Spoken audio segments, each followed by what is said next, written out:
Alright, today we are beginning Unit 1 and we're going to be talking about functions. So to start off, we are going to define a relation. A relation is any set of inputs and outputs. So anytime you have a list of ordered pairs, you have a table, as long as there are inputs and outputs that are matched together, you have a relation. The second definition we are doing is function. A function is a set of inputs and outputs where the inputs do not repeat. Now, you need to pay attention here. The inputs do not repeat.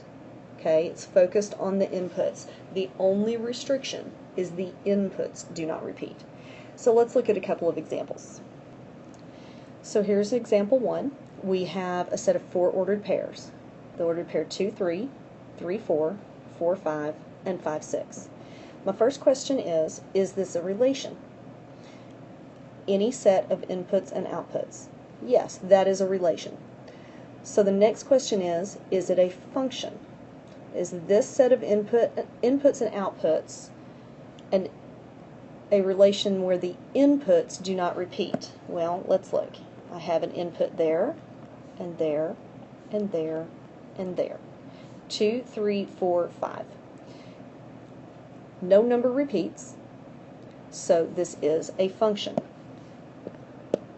It's that simple, as long as those x values don't repeat. Because remember, when our inputs and outputs, typically our inputs are our x's and our outputs are our y's, we can pick any variable we want, but typically we use x's and y's.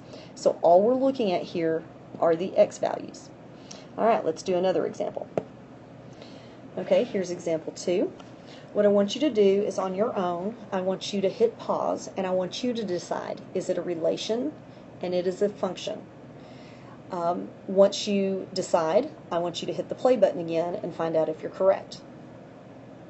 Okay, so it is a relation because it is a set of inputs and outputs. To decide if it is a function, again, we are going to look at our inputs. 2, 3, 4, 5. Still nothing repeating, so this is a function.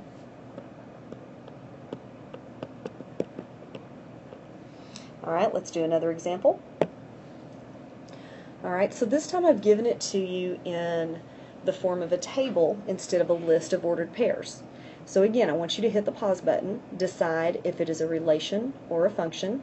I'm sorry, a relation, and decide if it's a function, and then hit the play button again to see if you're right. Okay, so we still have a relation because we still have a list of inputs and a list of outputs.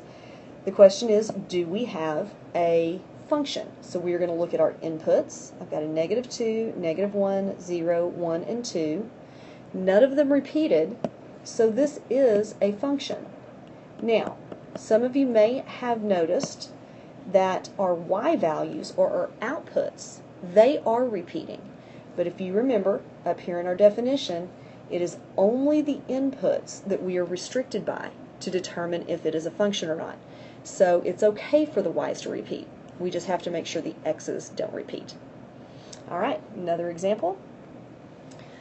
Alright, this is what we call a mapping, and I haven't finished it out yet because this may be one you're not as familiar with. Our inputs are always going to be in the first oval, and our outputs are always going to be in the second oval.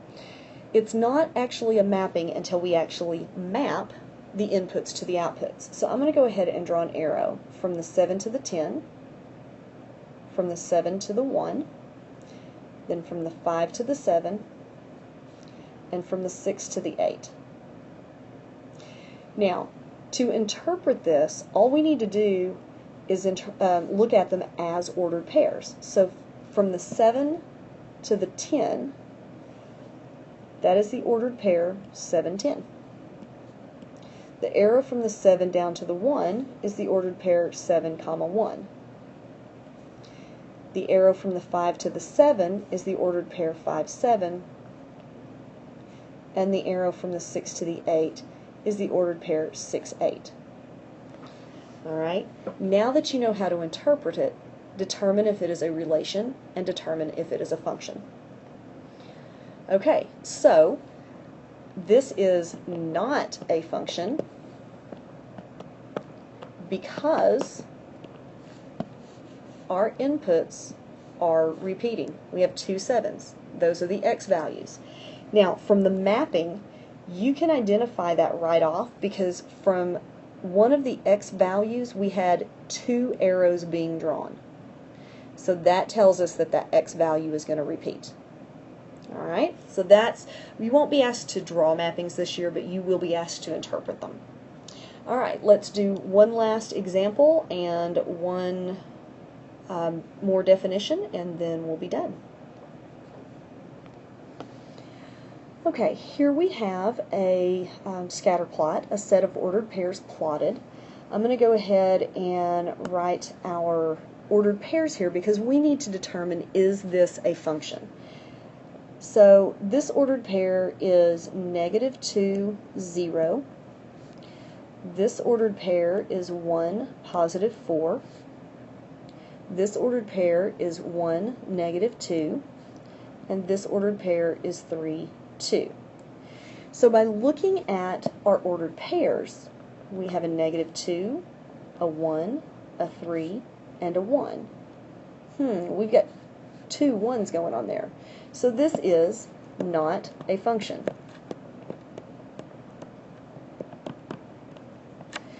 But I want you to remember that we also have something from Algebra 1 called the vertical line test. So let's define that. So remember, the vertical line test is if a vertical line can cross the graph and only touch one point at a time, then the graph represents a function.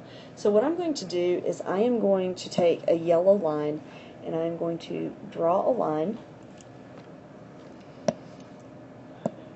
So I'm drawing a yellow line through each point, and what I see here is that this line right here actually touches a point here and here. So this does not satisfy the vertical line test. So without looking at the specific ordered pairs, we could have determined whether this was a function or not just with the vertical line test. So that's what we had to learn today, and the homework follows from this. Good luck.